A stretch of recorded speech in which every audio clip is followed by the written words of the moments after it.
Let's go ahead and bring in our special guest. Again, you've seen him here before. His name is Colonel Larry Wilkerson. He is a retired U.S. Army colonel and the former chief of staff to Colin Powell. Welcome back, Larry. Good to be with you, Sabby. So there's a lot going on right now. I can't even say it with a straight face. Crazy times that we are living in. But as I'm sure you know, Donald Trump and Pam Bondi are on this path of there are no Epstein files, apparently, after saying that they would reveal the Epstein files. And Pam Bondi also saying that the files are on her desk. There is now, it seems like, a split that is happening among Trump supporters. And you can see that reflected here. I want to bring in this short clip here from Piers Morgan's show, where he is correcting the guest here to his right about this MAGA split. All right, so the point that I want to make here is this. I think that this idea that the MAGA base is fractured and there's all this stuff, again, it just seems to be something that's entirely about the internet. It's not. I really want to ask the question. No, Rob, you're wrong about that. Has there been... You're wrong about that because a number of... this question? Rob, you're wrong. I'm going to tell you why you're wrong. When you've got people like Tucker Carlson and other very high-profile figures on the right, they're not just online people. They are big, big figures who are getting mainstream media coverage because of it. This is a big, genuine issue in the MAGA movement. It is. And again, it is. And to the point that I was going to make, Piers, yes, Tucker Carlson is major. Megyn Kelly is major. All of these people are major journalists and podcasters who command huge audiences, and a large part of their business is to get attention from said huge audiences. Has there been a single Trump administration cabinet member that has said, I'm stepping down because I don't like the handling of the Epstein files? Has there been a congressman or congresswoman, an elected official all across the country that has said that I am standing down because of the Epstein files? Has there been an elected that is saying that I have so thoroughly lost all of my confidence in Trump and the Trump administration over the mishandling of the Epstein files that I'm literally going to resign? Yes, that's the rumors hyperbole, about Bongino Rob, hang on. To blow over. Rob, here's my answer to you. Donald Trump on Truth Social, 12th of July. What's going on with my boys and in some cases gals? They're all going after Attorney General Pam Bondi, who's doing a fantastic job. We're one team on MAGA, and I don't like what's happening. And he goes on and on and on about it. Donald Trump thinks there's a split in MAGA. Okay, Larry, let's go ahead and bring you in here. What is your take on this? Are you seeing that there is some type of divide among this that's offline, not just what you're seeing online? Most affirmatively. As a matter of fact, I think Tucker Carlson has done what might just prove to be irreparable damage to Trump's relationship with his base. And that spans the gamut because Tucker has of late, even considering his recent interview with the president of Iran, which I thought was really weak for the president, he's probing all the issues that, and Tucker's and we'll tell you this in a heartbeat, he's very close to Trump. His heart is with Trump. His political inclinations are with Trump, but he is not shying away from exposing the warts on Trump. And they are prominent right now. Most prominent of all is this case that will not go away. And you're hearing me predict here tonight, it won't go away ever until there's more exposure, which is going to be questionable. And that's the Epstein case. It's like the JFK assassination. I agree with those who are comparing the two, because what the Warren Commission really did was it asked America to eat a lie.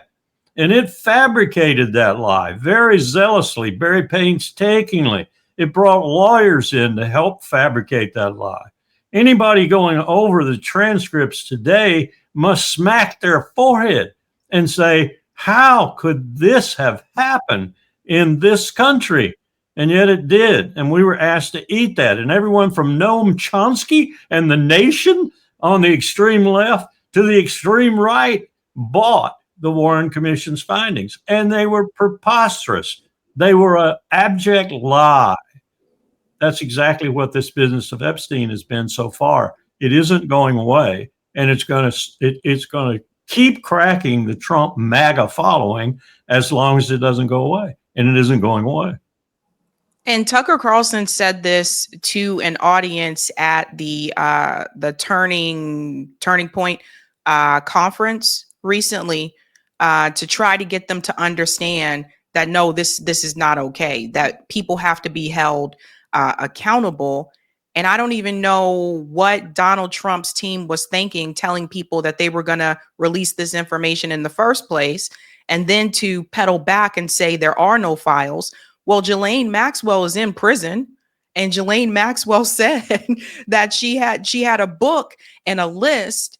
So it's just it's very like this one, and I could see like Trump supporters maybe on a different issue, but this one has been, I think, the canary in the coal mine, and a lot of people were counting on this to happen. I want to show you what Ben Shapiro said. Now, not everybody is willing to push back on him in that way. Ben Shapiro is one of the influencers that is standing by Donald Trump. Listen to this. Basically, there's two theories of this particular case. One, Pam Bondi overpromised and underdelivered, which seems to me the most plausible. Or two, there's an active cover-up that the Trump administration is engaging in of a child sex trafficking ring. And I think that if people want to make that accusation, they should just come out and say it. And if that's the case, if they want to make that accusation that President Trump and everybody who was elected to uncover this is actually now, they flipped 180, and now they're engaging in a full-scale cover-up of a child rape ring, then people should just have the balls to say it out loud and articulate it, as opposed to sort of softly peddling the possibility that it's like, just say it, because it seems to me when you articulate these two possibilities out loud, one of them is significantly more plausible than the other. Now, again, that does not relieve the responsibility on the administration to answer basic questions of fact publicly. And that's where I think the great screw up is. Basically, there's he seems to be willing to give the Trump administration the benefit of the doubt about this particular issue. And I think this is where the influencer problem comes in, right? Because obviously Ben Shapiro has an audience, and he's going to tell them what I guess he thinks they want to hear for the most part. And this is why I also push back and I say, the influencers, you have to be held accountable. Now, some people are pushing back, like Candace Owens. I mean, she's not a part of Daily Wire anymore. She's calling this out. I wonder if she still was a part of Daily Wire, would she still call it out? I don't know, but she's calling this out. Obviously, Tucker Carlson has his own network. He's calling this out. And it's just, to me, it's troublesome, I think. Like, a lot of these people, when Biden was president, were screaming, release the Epstein files. And then you have someone in the White House who said that they would, and now he's trying to backtrack on that. And now people like Ben Shapiro are trying to make excuses for it. What I want to ask is, what is Trump not backtracking on, including most seriously right now, the fact he was going to end the Ukraine war, and what he's doing is expanding it. But let's just look at Ben Shapiro for a minute. His favorite tactic is Bibi Netanyahu's favorite tactic, misdirection. Listen to what he said. Go back and listen to what he said about what the essence of this is. He's bullcrapping. That's not the essence of this. The essence is Mossad, CIA, and MI6 are running the freaking U.S. policy.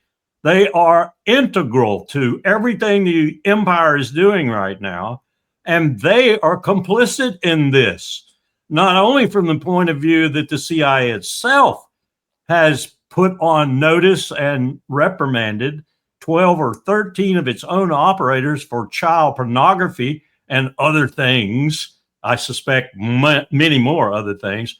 But the CIA, MI6, and Mossad are deep in this because they were using it to gain influence on world leaders, to make sure that those world leaders stayed within the curtain that they were supposed to be behind, or the particular policy they were supposed to be supporting. This is much bigger than just child pornography, as bad as that is, or even worse with regard to children. It's much bigger than that, because that was the tool that these, reprehensible though it is, that these agencies use to gain influence with and to gain power over world leaders and others, and even our own people, Sabby, our own leaders throughout the structure. They're involved in it too. And the intelligence agencies are the orchestrators of this. People say, they ask me all the time, has the CIA really gone rogue? Has MI6 joined it? Has Mossad led the way? Are you kidding me? Where have you been for the last 30 years? Of course. Who's transferring weapons right now from other NATO countries to Ukraine? I'll guarantee you it's not official channels. Yeah. And I for one, don't believe that Epstein was alone. No. And this is the part I think Professor Morandi mentioned this on George Galloway's show recently. He's like, there are other Epsteins. It's not like it was just this one guy. That's true, but I think he is the focal point of what is wrong with and hasn't been challenged since the Church Committee about the CIA and its now underlings, Mossad and MI6. And people say, no, CIA is an underling to Mossad. Forget it, dude. We lead Israel. Israel doesn't lead us. That's a misconception. Yes, AIPAC has influence. Yes, they buy congressmen. Yes, they determine the results of elections. They do all sorts of heinous things that foreign countries shouldn't be allowed to do. But the United States tolerates it all because Israel is doing our wishes in the Levant. They are killing people on behalf of the empire. Yep. That's what people really have to understand. Israel isn't doing anything that the U.S. government doesn't want them to do.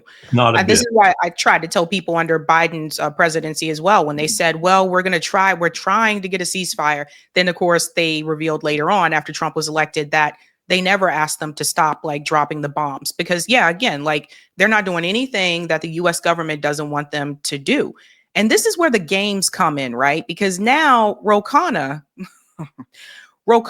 introduced an amendment to demand the release of the Epstein files. I want to show you guys this. Mr. Speaker, I introduced today an amendment demanding the full release of the Epstein files. The Speaker's Rules Committee should demand a vote tomorrow of every member of Congress. Yes, we should release it, or no, we should not. This is a question of whose side are you on? Are you on the side of protecting the rich and the powerful who've put their thumb on the scales of government to suck out millions of dollars while working class Americans suffer? Or are you on the side of the people? The Attorney General said on her desk was the Epstein file. And now she's saying, no, nothing to see. Don't release it. This is a question of trust. We need to release the Epstein files so we can restore government of the people, by the people, and for the people. And every member of Congress tomorrow should be forced to vote on this amendment. Mr. Speaker. So Ro Khanna went ahead and moved forward with that. As you guys can imagine, the Republican Party voted against it and the Democratic Party voted for it. From what I understand, I think there was like one Republican that held out or something like that. But anyway, it did not move forward. This is where the games come in. That's why I say games that people play, because Ro Khanna is basically trying to say, all right, let's take advantage. Democrats, let us take advantage of this opportunity right now and make it look like, show people we're fighting for them, right? But Ro Khanna also knows that that's not going to pass. Also, Ro Khanna didn't offer this under the Biden administration. Why didn't he demand? I looked on Twitter today. Because you can search on X to see like history.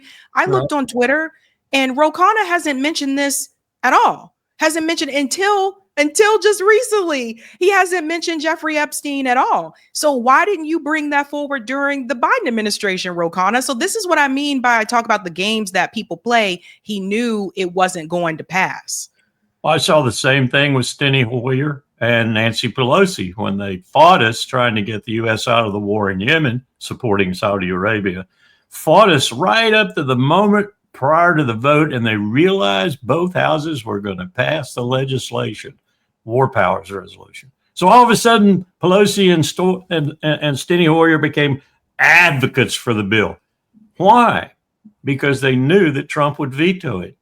And they were right. Both houses passed it and Trump vetoed it. So they got both sides of the argument. They got the support the Saudis and they got the, oh, this is terrible. We shouldn't be supporting the Saudis. This is the games people play. You're absolutely right. In the case of Ro Khanna, though, he was a big advocate, by the way, with us for the War Powers Resolution bill. And I thank him for his work in that. But I will tell you this, you are not going to see, however genuine your complaint and your tirade was there, Ro, you're not going to see any more than you're going to ever see the full Kennedy release, the release of the Epstein files. You just aren't, because sources and methods, that's their, technical argument, intelligence agencies were involved, and they were deeply involved, and they are still involved, and they still have the information. That's right. Just like with the Kennedy files, it was redacted, right? So they redacted things that mention Israel, etc. I had a guest that came on that talked about this. He wrote a book about that before those files were released. So they're going to hide the information that they don't want you to see. But speaking of intelligence, Whitney Webb, who we got to give flowers to, she wrote 2 books about this a couple years ago, warning people that Epstein was connected to Mossad. So I think she has been on maternity leave, it sounds like. Now she is back. So she's just coming back into all of this that is happening with Epstein. And she went on to say, I feel now is a good time to announce that I have been working on a series of articles over the past year that will provide a lot of new information and context on the Trump-Epstein relationship. And also there is very significant ties of Epstein to close friends of Trump, including at least one that has appointed to an important post in the current administration. Also, there are some revelations that will be quite troubling for Andrew Cuomo. Unlimited Hangout will begin publishing these articles over the next few months, included in the upcoming print magazine, Unlimited Hangout. So Whitney tried to warn people a long time ago how intelligence is involved in all of this. And I think in the beginning, some people were like, oh my gosh, this is conspiracy. She doesn't know what she's talking about or whatever. But Whitney's been on the show, and I'm not sure if you're familiar with her, Colonel Wilkerson. Yeah. Yes. Yeah. She's been on the show. I hope we will get some revelations. I think they're inevitable. I don't know if they will be the real, deeply, profoundly disturbing ones, but on what decisions, particularly national security decisions, may have been influenced over the last few years by these intelligence agencies having this product on world leaders. That's the most interesting thing. How did they influence decision-making? And how did that decision-making then rebound to the discredit or credit of the people around them and of the country itself? And Israel is at the center of that. And anyone who could look at Ghislaine Maxwell and who her father was and not think that that state funeral for Robert Maxwell in Israel wasn't a tip of the hat of Israel to him and to Ghislaine and to Epstein and to the Mossad and everything else is just smoking some really cheap stuff. This is huge, and it's huge in the implications of national security, even more so than it is in the scurrilous and despicable implications of child rape and child abuse. That's right. And this is one of the big things that Donald Trump said that he cared so much about was the children. And then I noticed something else. This gentleman here, lawyer David Schoen, he said, I was hired to lead Jeffrey Epstein's defense as his criminal lawyer 9 days before he died. He sought my advice for months before that. I can say authoritatively, unequivocally, and definitely that he had no information to hurt President Trump. I specifically asked him, okay, because you asked him. But this guy is interesting because this was also Trump's lawyer. People forget this. During like Trump's whole impeachment, he was a part of Donald Trump's impeachment defense. That's him right there. It's the same guy. So when I say all these people are connected, this is what I'm talking about. They're all connected. And I think that taking something like this down, like it's not just Epstein.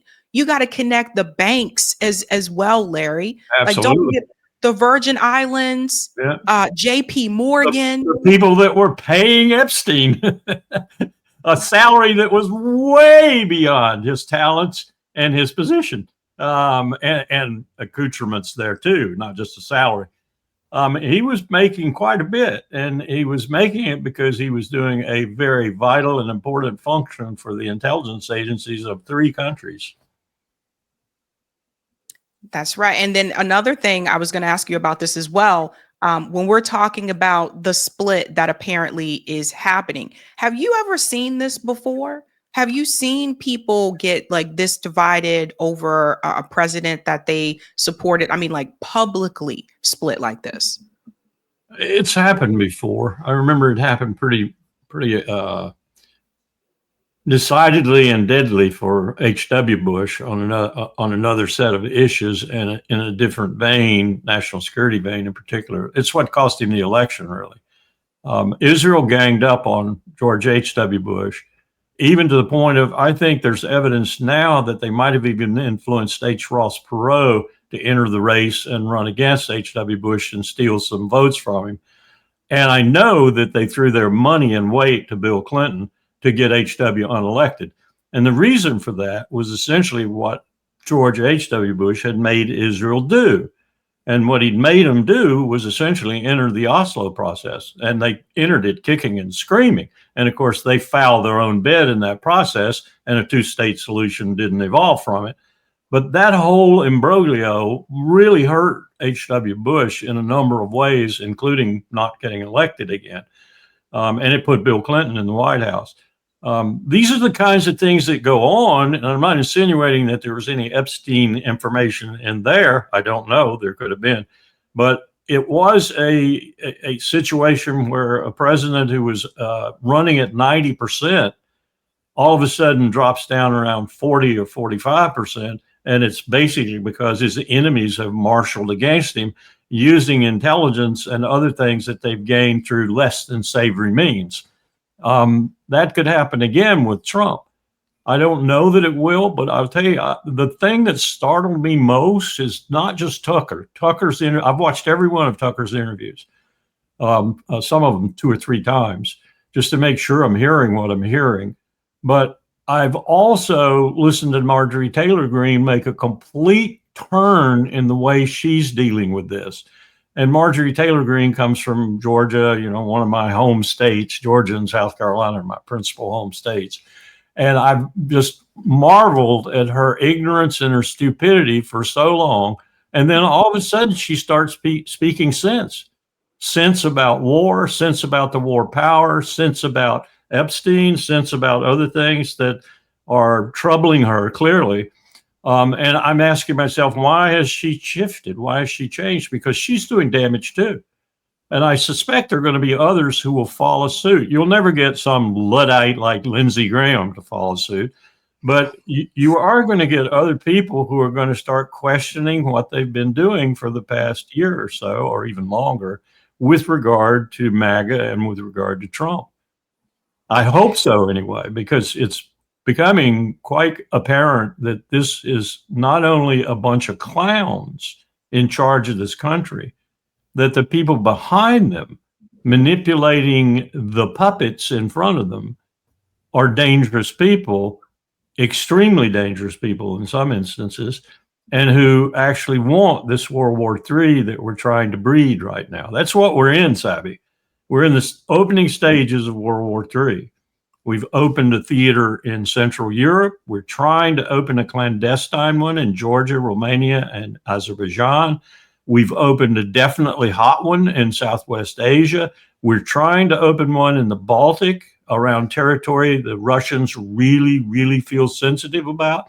And I've recently learned we're trying to open one in the Arctic because we feel like Russia is intruding on the Arctic in ways they shouldn't be and inviting China to come along. And we say China doesn't even have a coast on the Arctic. But the number one economic power in the world certainly does have an interest in the Arctic. This is all of the warp and woof of what we're trying to do globally to arrest the deterioration of our empire. World War III is already on us. We're already engaged in it. Yeah, I didn't know that's what affected George H.W. Bush's reelection, but now it all makes sense. Because that wasn't, people were shocked. people are going to start writing on this. A few people have picked up the pieces and started talking about it, but historians will pick up on this, of course, way out there. But someone needs to start picking up on it even more so, because this is when the empire began to topple. This is when Bill Clinton began the expansion of NATO. Bill Clinton began the sale of weapons wholesalely to countries like Poland and so forth. And this is when we really reneged on all the promises that H.W. Bush made to Gorbachev, made to Shevardnadze, made to Helmut Kohl, made to Francois Mitterrand, made to all the European leaders about bringing Russia into Europe and treating them as an equal partner. We violated all of that. And it began with Bill Clinton and the election. This all makes more sense now, because like for those who don't know, for those who may be younger, I don't know how old everyone is in the chat. According to George H.W. Bush's approval rating, there's no reason why he shouldn't have won re-election. So when Bill Clinton won, like that was a shock. Like I was a kid, but I remember my parents being surprised by that. Like they were shocked. I know people who voted for Ross Perot too, by the way, like that people, this wasn't, seemed like as long ago, wasn't that long ago. And now that all makes sense because it just didn't. And then, then after that, of course, later on, after Bill Clinton, George W. Bush runs for president and he wins. And even and this is the thing, like people have asked me before, some of the younger peeps during the, when George W. Bush said, okay, we got to go to war. Saddam Hussein has weapons of mass destruction. People have asked like about the pushback. And from what I remember, at that time, like the majority of us did not know that was untrue.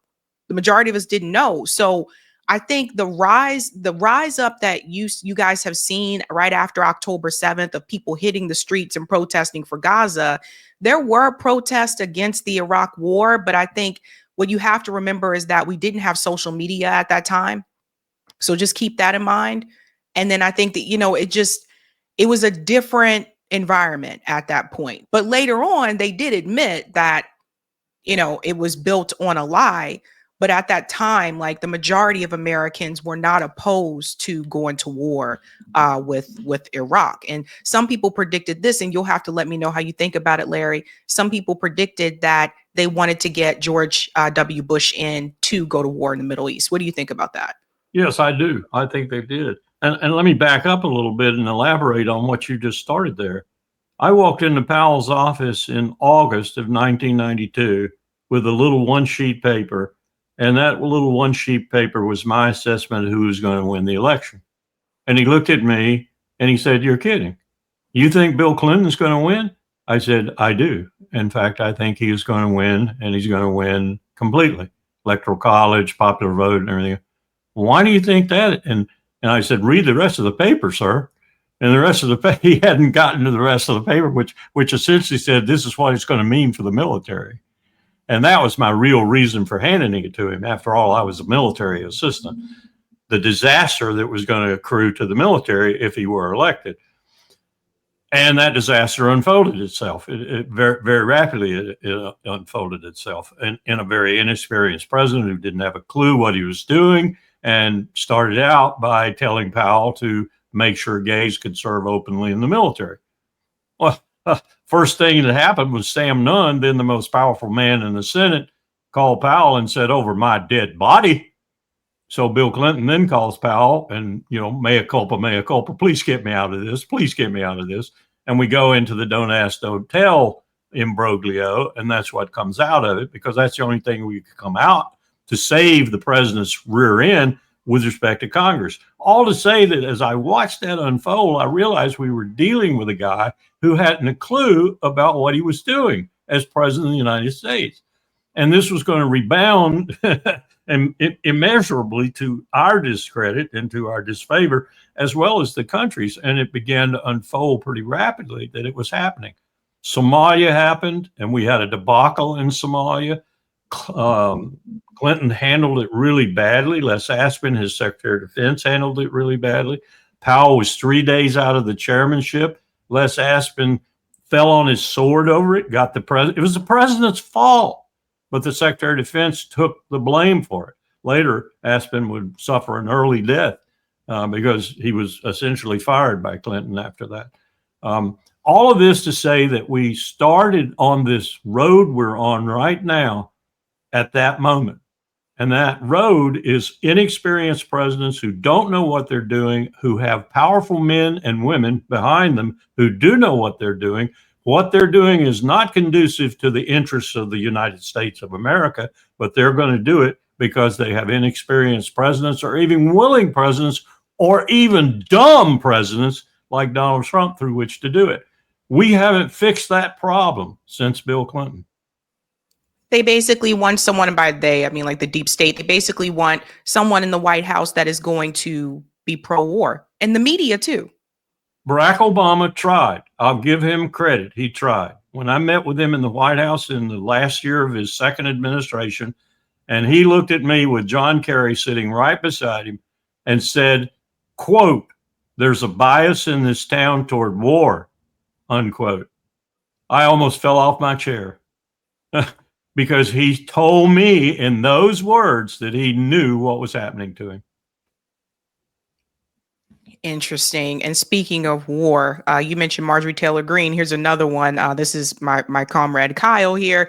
Kyle said, eventually you got to own that you got played, completely predictably so, but I can't fault people for having hope. MAGA got played if they expected any different. He's referring to Marjorie Taylor Greene. She said MAGA did not vote for more weapons to Ukraine. MAGA voted for no more U.S. involvement in foreign wars.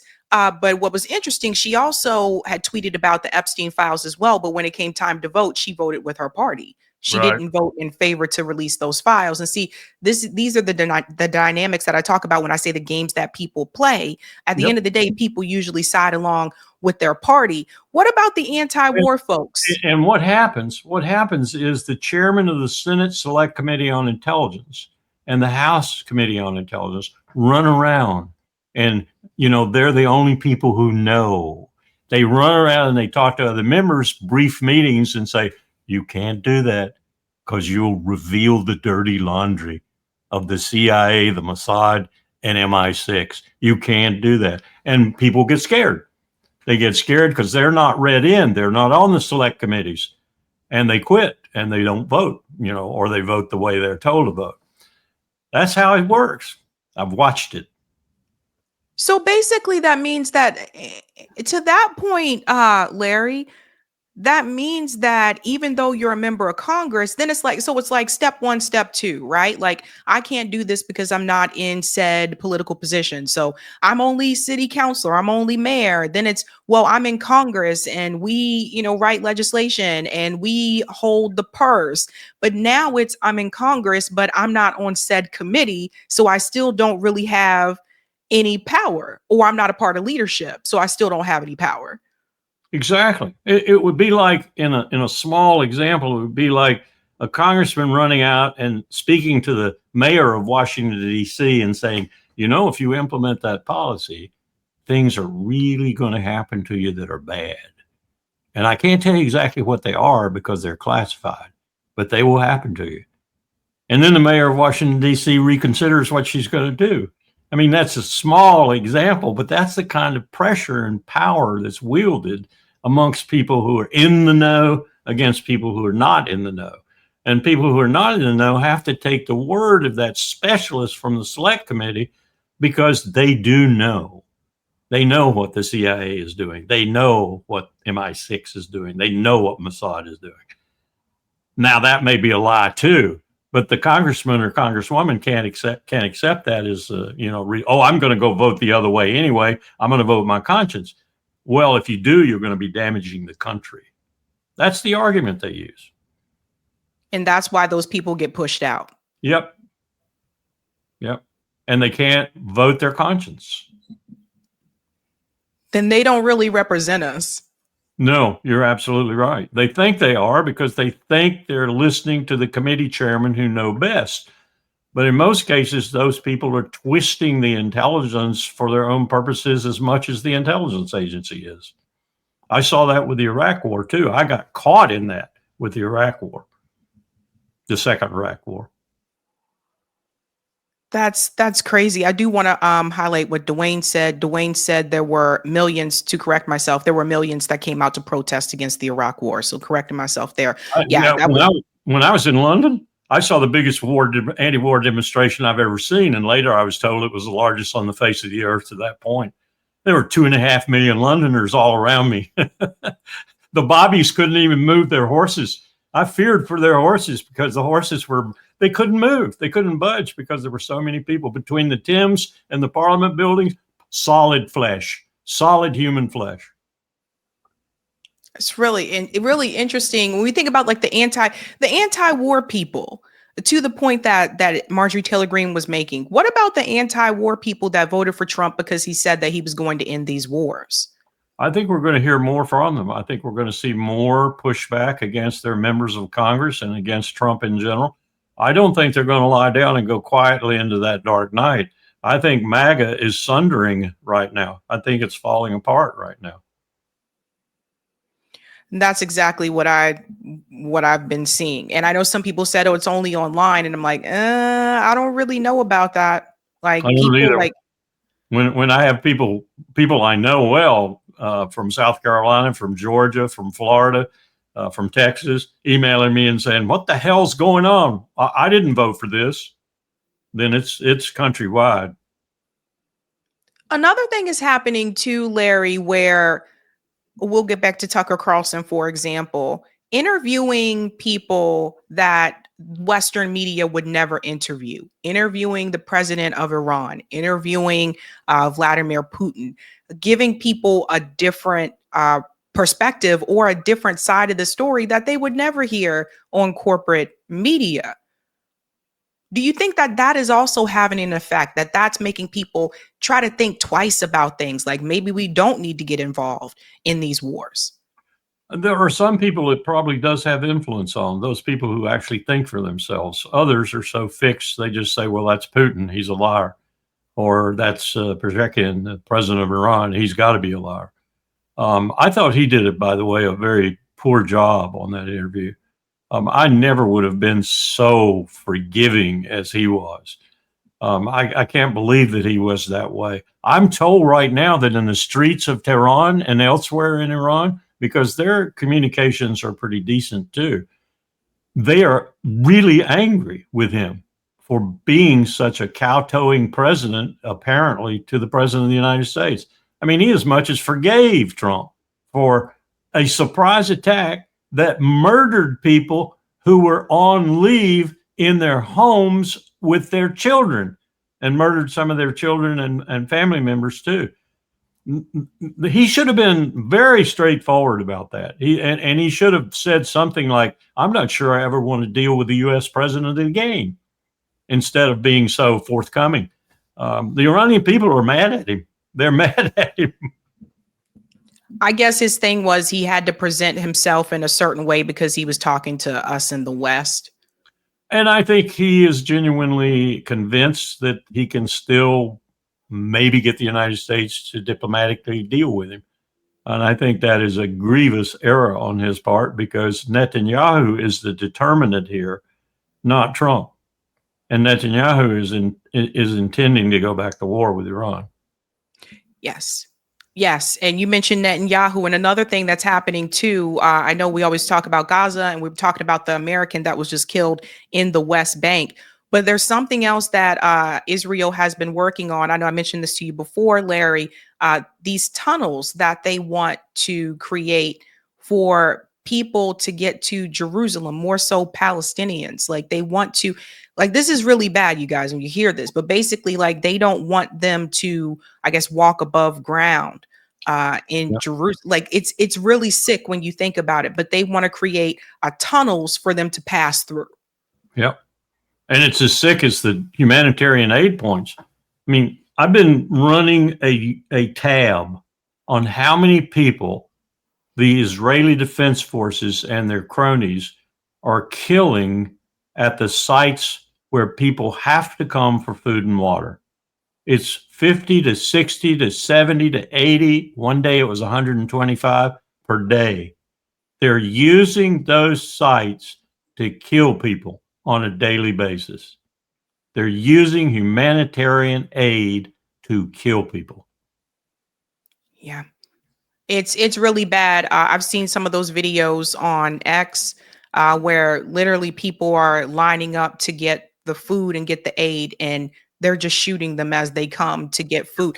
Now, this happened under Biden too, but you're seeing more of it happen now, It and was there's more happen videos. chance. Yeah, it was happen chance then. It just happened because they concentrated for a particular group and they were easier to kill. Now they're orchestrating it on a daily basis. This humanitarian assistance program run by a private company funded by Israel and the United States is the targeting device to kill people. On I a also daily saw basis. I also saw there are American contractors there too. Yes, yes. And I think there are actually some people that we've hired there to act like they're terrorists. So occasionally the IDF has excuses to kill people around the area because then they can cite that these people were trying, they'll call them Hamas, that they were trying to do this or do that was inimical to the IDF. What it is people we've hired to act as if they're terrorists outside Hamas who are mucking the situation up. So the IDF has the responsibility to take care of them. Yeah, they take care of them all right, like they take care of everybody else with a bullet. That's crazy. Like that's This absolutely insane. This whole thing is crazy. It's the most unbelievable thing I've seen in my 80 years on this earth. What we are allowing to happen, indeed encouraging to happen, in places like Rafah, the West Bank, even now with Israel saying it's defending the Druze in Syria. And oh, by the way, did you know they've reoccupied Lebanon? There's no ceasefire in Lebanon. They've reoccupied Lebanon. I don't think a lot of people realize like they're fighting multiple countries at like multiple areas at the same time. Like And Trump just gave a bunch of money to Jordan and to Egypt to bribe them a little bit further. A bunch of arms to Jordan. They have become vassals of the United States, even more so than Israel. This is crazy. This is crazy. And it almost feels like they're drawing this, like they're trying to draw this out. Like this could have all been over. But it seems like number one, ceasefire doesn't exist to Israel. So I keep seeing people make these posts that say, oh, they're working on a ceasefire deal. That doesn't mean anything to Israel. I asked someone the other day, what is ceasefire in Hebrew? It must mean something like, okay, better chance to kill you. I mean, that's all I can figure. Ceasefire, it's not a concept in Israel. It's a concept only to mean I can kill better. And the question some people have, even till this day, is if Kamala were president, would this be happening? And I go back to, well, I remember Kamala kept saying that she would not withhold weapons from Israel. Yep. So they would still be bombing them. And it appears to me that Israel is going to take what looks like most of Gaza, and Trump is behind this, agrees with all of this, and I guess push whoever is left into Rafah. And then shoot them. That's probably basically they're basically herding them like cattle so they can get them all in one secure spot. And it's just it's appalling. Netanyahu said when he was in Washington, there's got to be somewhere that'll take these people. I mean, there's all kinds of open spaces in the world. There's got to be somewhere that'll take them. And he also said that the people who want to stay can stay and those who want to leave can leave, which, again, as I told people, it's ethnic cleansing because the Palestinian people said they don't want to leave their home. So what do you mean the people who want to leave can leave? It's unconscionable what's happening. And then you get a piece in the New York Times that tells about a finding by a Qatari energy company and ExxonMobil of methane in the Mediterranean, a new field. And in that banal piece, it says, oh, Israel will profit from this. I mean, there's no mention even of what's happening behind that discovery, what's happening in Gaza, what's happening in the West Bank. No mention of it whatsoever. It's just life is normal. And it's even more than normal. It's better than normal because we found methane for Israel. It's sickening. That's right. And I just wonder what some of the other leaders would have said. Like, for example, if Colin Powell were still alive, how do you think he would feel about what's happening? I don't think he would even be near the government. I think he would have left a long time ago. You know, people say he should have left over Iraq. And when I look back, I say he would have been better off reputation wise and in his heart wise had he left. But he wasn't the kind of guy who was going to abandon a president in the middle of a serious crisis. I mean, look at what he did when he was fired, essentially, in November after the election occurred in 2004. He was fired. This has not gotten out, probably never will get out, because he did quite a bit himself to disabuse people of it. But I know his driver told me he got the telephone call and he was told he was fired. Pack his bags and leave. And he came back and told his executive assistant, Marjorie, can I get your typewriter out? She had a Selectric, Olympic Selectric, just for typing secretarial correspondence, you know, an old typewriter. Got it out. He sat down at her desk and he typed out his own resignation letter and sent it to the executive secretary over to the White House. He was furious. He went home, wouldn't come back to work. He was furious. They had fired him. And then he said, I don't want to leave yet. He'd told the president he'd only served one term anyway. I don't want to leave yet. I want to stay through the Iraqi elections. And that was the end of January. So that kind of was worked out. But just to say that was an example of his loyalty to the president, because he was responsible for those elections in many respects. And so he wanted to stay. But he was dismissed ignominiously. He was just more or less kicked out. People don't know that. They don't know that. Partly because, as I said, he tried to cover it up. He didn't want to have it look that way. He didn't want to have the president and the chief of staff at the White House look that way. But I was there. I was on the telephone. I know what happened. One more question for you here, Larry. Katie Nick said, can you ask Colonel Wilkerson if he was in Vietnam in February 1970? I was in Vietnam from March 1969 to March 1970. Yes. Wow. Interesting. Interesting. Well, I'll have to bring you. Is there a reason she asked that? Is there something else? I have no idea.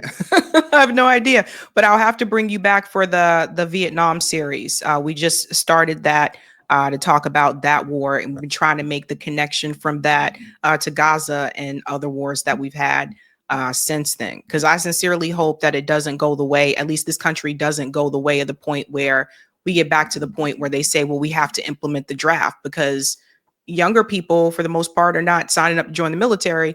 And I don't blame them. I don't blame them at all. I worry. I worry too. I think the young people in this country would go to Canada or Mexico before they would enter to fight one of these stupid wars. I agree. All right, Larry, thank you so much for your time. Where can people follow your work? What you're doing? Probably the only place now. I'm getting old. The Eisenhower Media Network. You can just Google that and you can find their website.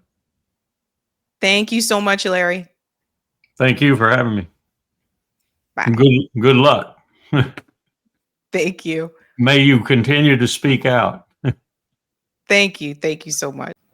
Hey guys, this was a Sabby clip. If you like what you saw, hit that like button and subscribe.